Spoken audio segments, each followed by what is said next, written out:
Assalamualaikum warahmatullahi wabarakatuh. Perkenalkan kami dari kelompok 8 yang beranggotakan Ahmad Mufaris Salamuddin, Niki Robani, Hikmatul Amalia, Luli Puspita, dan Ratna Saputri. Di sini kami akan menjelaskan mengenai eh, pengangguran dan inflasi dalam perspektif Islam. Ya, untuk yang pertama, pengertian pengangguran. Jadi, menurut Sadono Sugirno, pengangguran adalah suatu keadaan di mana seseorang angkatan kerja itu belum mendapatkan kerja. Sedangkan menurut Amalia, pengangguran adalah keadaan yang keberadaannya tidak terelakkan baik di negara maju maupun negara berkembang. Dan pengangguran ini menimbulkan masalah di pertumbuhan ekonomi karena makin meningkatnya masalah pengangguran, maka pertumbuhan ekonomi pun turun dikarenakan daya tarik untuk membeli itu kurang, sehingga para pengusaha itu sangat lesu untuk berinvestasi di daerah tersebut. Dan untuk masalah pengangguran ini memang sangat sulit untuk diselesaikan. Oleh karena itu pemerintah harus cepat tanggap. Contohnya untuk masalah pengangguran ini kita menggunakan pendidikan agar nanti sumber daya manusia yang berkompeten itu bisa menambah karena pendidikan itu tersebut. Ya, materi yang selanjutnya yaitu jenis-jenis pengangguran berdasarkan penyebabnya. Yang pertama yaitu ada pengangguran konjungtural. Pengangguran konjungtural merupakan pengangguran yang diakibatkan oleh perubahan gelombang naik turunnya kehidupan perekonomian atau siklus ekonomi. Yang kedua yaitu ada pengangguran struktural. Pengangguran struktural merupakan pengangguran yang diakibatkan oleh perubahan struktur ekonomi dan corak ekonomi dalam jangka panjang. Pengangguran seperti ini bisa diakibatkan oleh beberapa kemungkinan. Yang pertama yaitu akibat penurunan permintaan. Yang kedua, akibat kemajuan dan penggunaan teknologi. Dan yang ketiga, akibat kebijakan pemerintah. Lalu yang ketiga ada pengangguran friksional. Pengangguran friksional merupakan pengangguran yang muncul akibat adanya ketidaksesuaian antara pencari kerja dengan pemberi kerja. Pengangguran seperti ini biasa disebut dengan pengangguran sukarela. Lalu yang keempat ada pengangguran teknologi. Pengangguran teknologi merupakan pengangguran yang diakibatkan oleh adanya perubahan atau penggantian tenaga kerja manusia menjadi tenaga kerja mesin-mesin. Lalu yang kelima ada pengangguran siklis. Pengangguran siklis merupakan pengangguran yang diakibatkan oleh menurunnya kegiatan ekonomi karena adanya resesi. Pengangguran siklis ini disebabkan oleh kurangnya permintaan masyarakat atau agregat demand. Ya, yang selanjutnya yaitu ada jenis-jenis pengangguran berdasarkan cirinya. Yang pertama yaitu ada pengangguran terselubung. Pengangguran terselubung merupakan pengangguran tenaga kerja yang tidak dapat bekerja secara optimal karena suatu alasan tertentu. Yang kedua yaitu ada setengah menganggur. Setengah menganggur merupakan tenaga kerja yang tidak dapat bekerja secara optimal karena tidak adanya pekerjaan. Biasanya tenaga kerja setengah menganggur ini bekerja kurang dari 35 jam dalam seminggu. Yang ketiga yaitu ada pengangguran terbuka. Pengangguran terbuka merupakan tenaga kerja yang sungguh-sungguh tidak mempunyai pekerjaan. Dan di Indonesia ini pengangguran terbuka ini masih cukup banyak karena tidak adanya lapangan pekerjaan untuk mereka. Yang keempat yaitu ada pengangguran musiman. Pengangguran musiman merupakan pengangguran yang terjadi di sektor pertanian dan sektor perikanan. Pengangguran ini terjadi karena perubahan atau pergantian musim yang menyebabkan para tenaga kerja tidak dapat bekerja. Yang selanjutnya yaitu ada sebab-sebab terjadinya pengangguran. Sebab-sebab terjadinya pengangguran dapat diakibatkan oleh beberapa kemungkinan. Yang pertama yaitu ada besarnya angkatan kerja tidak seimbang dengan kesempatan kerja. Ini artinya bahwa angkatan kerja itu lebih banyak dibandingkan kesempatan kerja atau lapangan pekerjaannya. kita misalkan bahwa angkatan kerja pada tahun 2022 ini adalah sekitar 20.000 orang. Sedangkan kesempatan kerja yang ada adalah 10.000 orang. Nah, otomatis 10.000 orang lagi lainnya itu akan mengalami pengangguran. Yang kedua yaitu ada struktur lapangan kerja tidak seimbang. Ketidakseimbangan struktur lapangan kerja ini dibutuhkan dengan latar belakang tenaga kerja yang mencari pekerjaan, dan ini dapat menyebabkan terjadinya pengangguran. Yang ketiga yaitu ada kebutuhan jumlah dan jenis tenaga terdidik, dan penyediaan tenaga terdidik tidak seimbang.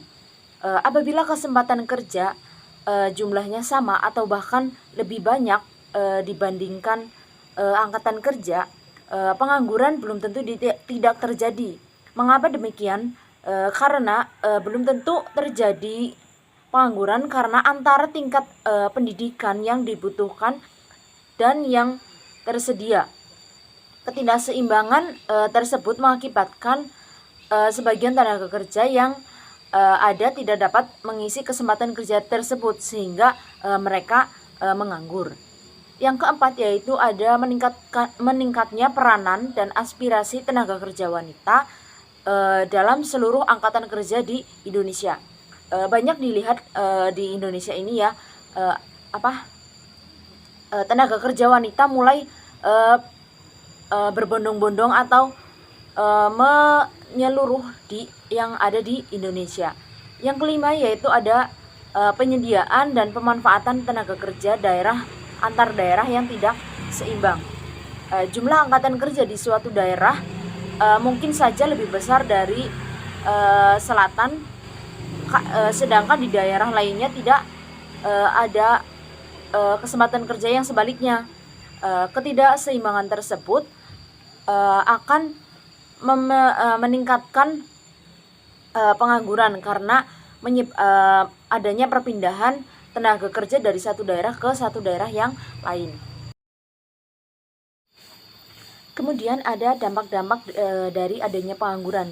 Yang pertama dilihat dari segi ekonomi. Pengangguran akan menyebabkan kemiskinan. Mengapa demikian? Karena ketika seseorang menganggur, maka mereka tidak akan mendapat penghasilan atau bahkan penghasilannya rendah gitu ya. Nah, dari penghasilan rendah itu, sedangkan mereka itu hidupnya akan terus berjalan, biaya hidupnya itu akan terus berjalan, maka dengan tidak adanya pendapatan itu, maka mereka akan terjadi kemiskinan. Yang kedua yaitu dilihat dari segi ekonomi. Banyaknya kemiskinan tentu akan menyebabkan banyaknya pengangguran tentu akan menyebabkan kemiskinan, dan dari kemiskinan tersebut maka akan muncul beberapa fenomena seperti pengamen, ada gelandangan, bahkan pengemis. Nah, dari adanya pengamen-pengemis itu maka tingkat kriminal itu akan tinggi karena sulitnya mencari pekerjaan, maka mereka akan mencari pekerjaan yang mereka bisa, seperti itu. Dan tindak kejahatan pun akan meningkat seperti perampokan, mencuri, dan lain-lain sebagainya demi untuk menghidupi kehidupan mereka. Yang ketiga yaitu dilihat dari segi mental. Dengan banyaknya pengangguran ini maka akan menimbulkan rendahnya kepercayaan diri, keputusasaan, dan menimbulkan depresi. Yang keempat yaitu ditinjau dari segi politik. Adanya pengangguran ini akan menyebabkan banyaknya demonstrasi yang terjadi, yang akan membuat dunia politik menjadi tidak stabil. Yang kelima yaitu ditinjau dari segi keamanan. Banyaknya pengangguran ini akan membuat para penganggur itu melakukan kejahatan demi memenuhi kebutuhan hidup mereka, seperti mereka akan melakukan kejahatan seperti merampok, mencuri, begal, dan lain sebagainya. Yang keenam yaitu banyaknya pengangguran juga akan meningkatkan pekerja seks komersial di kalangan muda demi menghidupi kehidupan mereka. Yang ketujuh yaitu banyaknya pengangguran yang timbul menjadi tanggung jawab pemerintah dan masyarakat untuk segera menanggulangi jumlah kemiskinan yang terjadi. Yang selanjutnya yaitu ada pengangguran dilihat dalam perspektif Islam. Menurut Qardawi, pengangguran dibagi menjadi dua kelompok. Yang pertama yaitu pengangguran Jabariyah. Pengangguran Jabariyah merupakan suatu pengangguran di mana seseorang tidak mempunyai hak sedikit pun untuk memilih status ini dan terpaksa menerimanya. Pengangguran seperti ini umumnya terjadi karena seseorang tidak mempunyai keterampilan yang sebenarnya bisa dipelajari sejak kecil selagi modal untuk masa depannya, atau seseorang yang telah memiliki keterampilan namun tidak digunakan sedikit pun karena adanya perubahan lingkungan dan perkembangan zaman.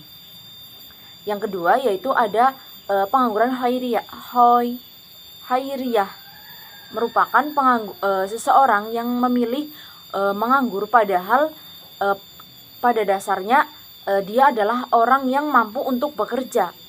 Namun pada kenyataannya dia memilih untuk berpangku tangan dan bermalas-malasan sehingga menjadi beban bagi orang lain. Dia memilih hancur dengan potensi yang dia miliki dibandingkan menggunakannya untuk bekerja. Dia tidak pernah mengusahakan suatu pekerjaan yang mempunyai pribadi yang lemah sehingga menjadi sampah masyarakat. Kemudian ada kebijakan-kebijakan untuk mengatasi pengangguran. Yang pertama yaitu ada cara mengatasi pengangguran struktural. Cara mengatasi pengangguran struktural ini bisa dilakukan dengan beberapa kebijakan. Yang pertama yaitu peningkatan mobilitas modal dan tenaga kerja.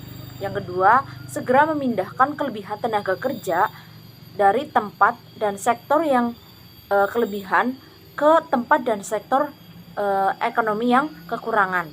Yang ketiga yaitu ada pelatihan tenaga kerja untuk mengisi formasi kesempatan kerja atau lowongan kerja yang kosong. Yang keempat yaitu ada segera mendirikan industri padat karya di wilayah yang mengalami pengangguran. Kemudian ada cara mengatasi pengangguran friksional. Yang pertama yaitu perluasan kesempatan kerja dengan cara mendirikan industri-industri yang bersifat padat karya. Yang kedua yaitu deregulasi dan debirokratisasi di berbagai bidang industri untuk merangsang timbulnya investasi baru. Yang ketiga yaitu melakukan pengembangan sektor informal seperti home industry. Yang keempat yaitu menggalakkan program transmigrasi untuk menyerap tenaga kerja di sektor agraris dan sektor formal lainnya.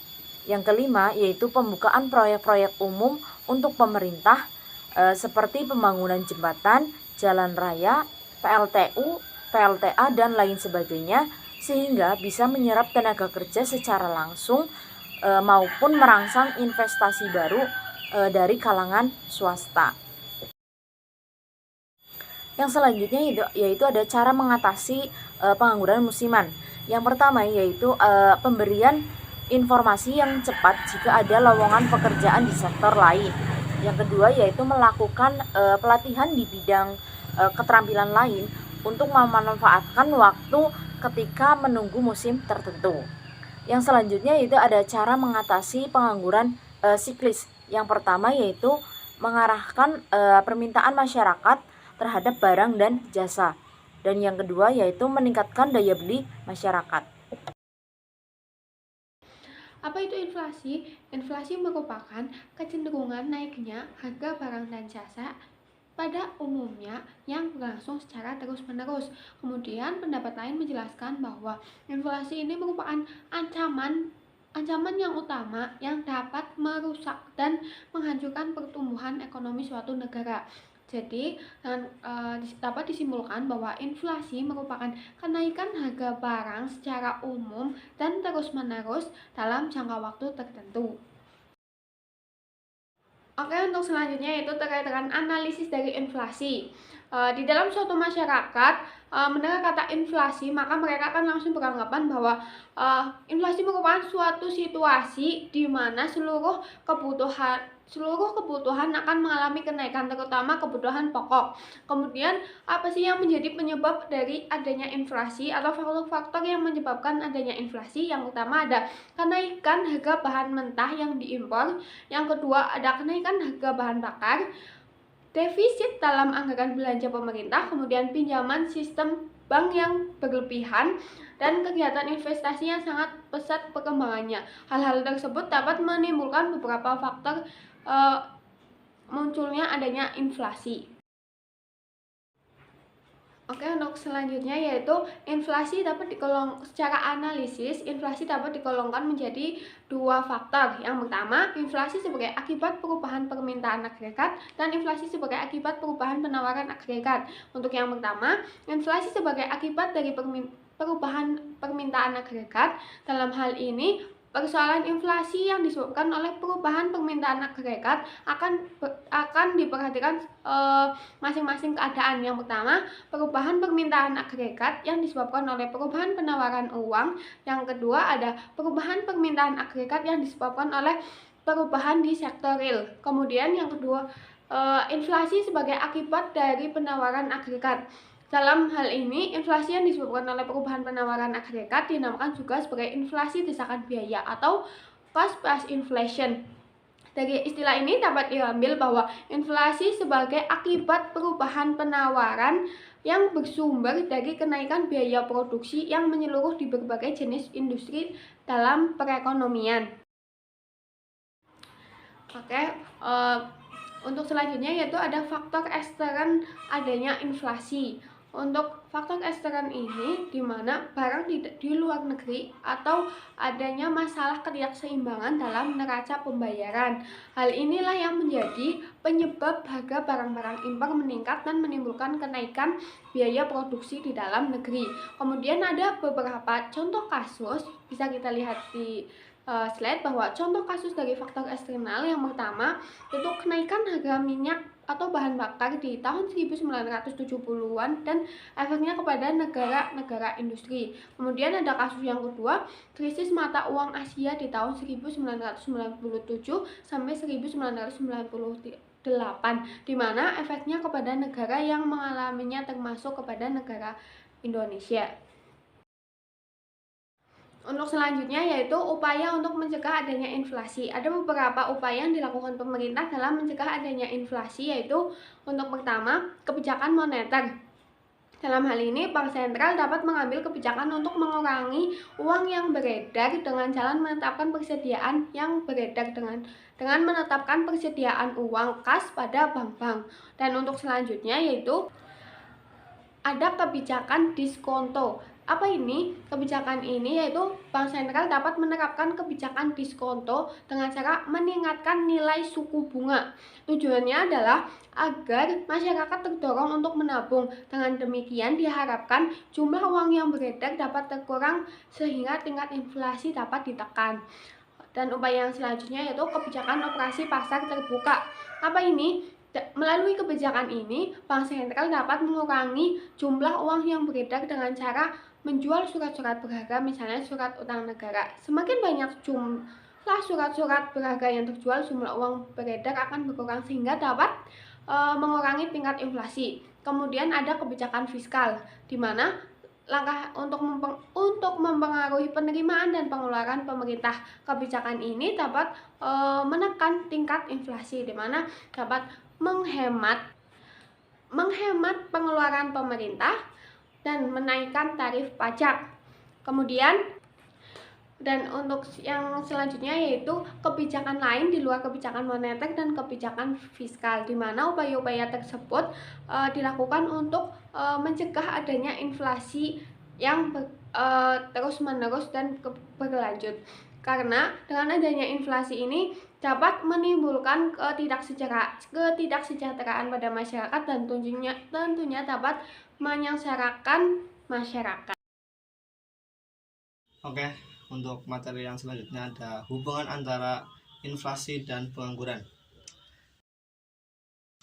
Di Indonesia, hubungan antara tingkat inflasi dan pengangguran bukan lagi sebuah trade-off, melainkan berjalan searah. Artinya apa? Artinya inflasi yang tinggi juga diikuti dengan pengangguran yang tinggi. Hal ini sejalan dengan penelitian yang dilakukan oleh Amiruddin Salim dengan data inflasi dan pengangguran di Indonesia tahun 1976 hingga 2006 yang juga menunjukkan hubungan yang positif antara pengangguran dan inflasi. Inflasi sebagai bentuk kenaikan harga-harga di semua sektor, maka perusahaan-perusahaan akan mengambil kebijakan mengurangi biaya untuk memproduksi barang atau jasa dengan cara mengurangi pegawai dan tenaga kerja. Inflasi dalam perspektif ekonomi konvensional dan juga dalam perspektif ekonomi Islam. Yang pertama yaitu dalam ekonomi konvensional. Nah, tentunya teman-teman sudah tidak asing dengan yang namanya inflasi. Inflasi itu diartikan sebagai suatu keadaan di mana terjadi kenaikan pada harga-harga secara umum dan terjadi secara terus-menerus. Kan tetapi harga pada barang yang naik bukan berarti semuanya dengan kenaikan yang sama. Hanya saja terdapat kenaikan harga umum barang secara terus-menerus selama satu periode tertentu. Kemudian penyebab inflasi itu merupakan adanya uang yang beredar lebih besar daripada daripada jumlah barang yang beredar, sehingga jumlah permintaan akan mengalami kenaikan. Maka dengan sendirinya otomatis produsen akan menaikkan harga barang. Nah, kemudian ketika hal ini dibiarkan terjadi, maka itu nanti akan menjadi inflasi. Kemudian terdapat jenis-jenis inflasi. Yang pertama ada menurut sifatnya. Nah, menurut sifatnya ini inflasi dibagi menjadi 4. Yang pertama ada inflasi rendah, yang kedua ada inflasi menengah, yang ketiga inflasi besar, dan juga yang terakhir ada inflasi sangat tinggi. Yang pertama inflasi rendah atau merayap, biasa disebut dengan creeping inflation, yaitu besarnya inflasi kurang dari 10%. Kemudian yang kedua ada inflasi menengah atau galloping inflation, besarnya antara 10% sampai dengan 30% per tahun, ditandai dengan naiknya harga secara cepat dan juga besar. Kemudian yang ketiga ada inflasi besar atau high inflation, besarnya antara 30% sampai dengan 100% per tahun. Dan yang terakhir ada inflasi sangat tinggi atau high inflation, yaitu ditandai dengan naiknya harga secara drastis, yaitu di atas 100%. Pada kondisi yang seperti ini itu biasanya masyarakat tidak ingin menyimpan uang karena nilainya merosot dan lebih baik ditukar dengan barang. Kemudian menurut sebabnya ada inflasi karena permintaan. Nah, kemudian yang kedua ada inflasi dalam perspektif ekonomi Islam, di mana dalam Islam itu sebenarnya tidak dikenal dengan inflasi karena mata uang yang dipakai adalah dinar dan dirham, yang mana mempunyai nilai yang stabil dan dibenarkan oleh Islam. Namun Syekh An-Nabhani memberikan alasan mengapa mata uang yang sesuai itu adalah emas. Ketika Islam melarang praktek penimbunan harta, Islam hanya mengkhususkan larangan tersebut untuk emas dan perak, padahal harta itu mencakup semua barang yang bisa dijadikan sebagai kekayaan. Islam sebenarnya telah mengaitkan emas dan perak dengan hukum yang baku dan tidak berubah-ubah. Ketika Islam itu mewajibkan diat, maka yang dijadikan sebagai ukurannya adalah dalam bentuk emas. Kemudian Rasulullah juga telah menetapkan emas dan perak sebagai mata uang, dan beliau menjadikan hanya emas dan peraklah yang digunakan sebagai standar uang. Kemudian ketika Allah SWT mewajibkan zakat uang, Allah telah mewajibkan zakat tersebut dengan nisab emas dan juga perak. Dan yang selanjutnya hukum-hukum tentang pertukaran mata uang yang terjadi dalam transaksi uang itu hanya dilakukan dengan emas dan juga perak. Begitupun dengan transaksi lainnya hanya dinyatakan dengan emas dan juga perak. Namun penurunan nilai di dinar atau dirham itu juga masih mungkin bisa terjadi karena ketika nilai emas yang menopang nilai nominal dinar itu mengalami penurunan. Di antaranya ketika akibatnya ditemukan emas dalam jumlah yang besar, tapi keadaan nilai kecil sekali kemungkinannya. Tetapi menurut Al-Makrizi itu terdapat inflasi, dan inflasi sendiri itu merupakan salah satu fenomena yang menimpa masyarakat sejak zaman dahulu sampai dengan sekarang. Meskipun penyebab dari inflasi itu sendiri tidak hanya terjadi karena faktor alam saja, tetapi juga karena faktor kesalahan manusia itu juga. Kemudian yang disebutkan tadi menurut Al-Makrizi maksud saya, mohon maaf. Inflasi itu terbagi menjadi dua. Yang pertama ada natural inflation atau inflasi alamiah, yaitu ketika suatu bencana alam terjadi maka berbagai bahan makanan dan hasil bumi lainnya itu mengalami penurunan yang sangat drastis sampai terjadi kelangkaan. Kemudian karena sifatnya yang sangat signifikan dalam kehidupan, permintaan terhadap berbagai barang itu mengalami peningkatan. Maka harga-harga melambung tinggi jauh melebihi daya beli masyarakat. Nah, kemudian inflasi alamiah ini sendiri juga diartikan sebagai yang pertama gangguan terhadap jumlah barang dan jasa yang dipakai produksi dalam suatu perekonomian atau jumlah barang dan jasa. Misalnya jumlah barang dan jasa turun sedangkan jumlah uang yang beredar itu naik, maka tingkat harga akan tetap naik. Yang kedua, naiknya daya beli masyarakat secara real, misal nilai ekspor itu lebih besar daripada nilai impor sehingga secara neto terjadi impor uang yang mengakibatkan jumlah uang beredar turun, sehingga jika kecepatan peredaran uang dan jumlah barang dan jasa tetap, maka tingkat harga akan menjadi naik. Kemudian inflasi yang kedua menurut Al-Makrizi yaitu human error inflation atau inflasi yang terjadi karena kesalahan manusia. Nah, dalam inflasi ini itu akibatnya kesalahan dari manusia diantaranya adalah korupsi dan administrasi yang buruk, pajak yang berlebihan, dan peningkatan sirkulasi mata uang. Nah, kemudian yang pertama nih, korupsi dan juga administrasi yang buruk. Dari adanya korupsi ini akan menaikkan tingkat harga karena produsen harus menaikkan harga jual pada produksinya untuk menutupi biaya-biaya siluman yang telah mereka bayarkan. Kemudian selain menutupi biaya-biaya siluman itu, terdapat birokrasi perizinan yang berbelit-belit di mana hanya untuk pengurusan suatu izin harus melalui beberapa instansi. Hal ini tentunya akan menambah jumlah biaya produksi dari produsen dan berakibat pada kenaikan harga.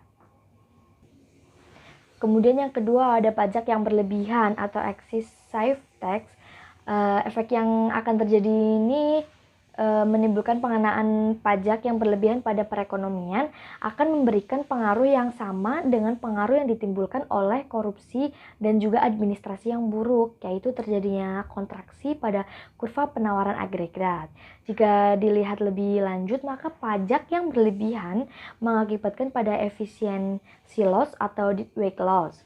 Ini termasuk masalah pada perekonomian di Indonesia, terutama pasca penerapan otonomi daerah, di mana setiap daerah selalu memiliki kebijakan tersendiri dalam menggali sektor-sektor yang dapat dijadikan sebagai objek utama untuk meningkatkan pendapatan asli daerah.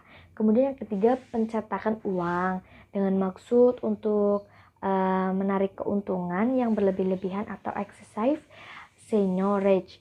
Seigniorage dalam arti tradisionalnya yaitu keuntungan dari pencetakan koin yang didapat oleh percetakannya itu sendiri, di mana biasanya percetakan tersebut kebanyakan dimiliki oleh para penguasa. Kemudian pencetakan uang yang terlalu berlebihan ini akan mengakibatkan banyaknya jumlah uang beredar di masyarakat. Hal ini tentunya akan berimplikasi pada penurunan nilai mata uang itu sendiri. Kemudian hal ini juga pernah terjadi pada masa pemerintahan Presiden Soekarno, di mana kebutuhan dan anggaran pemerintah dibiayai oleh percetakan uang. Namun karena berlebihan inilah yang menyebabkan terjadinya inflasi.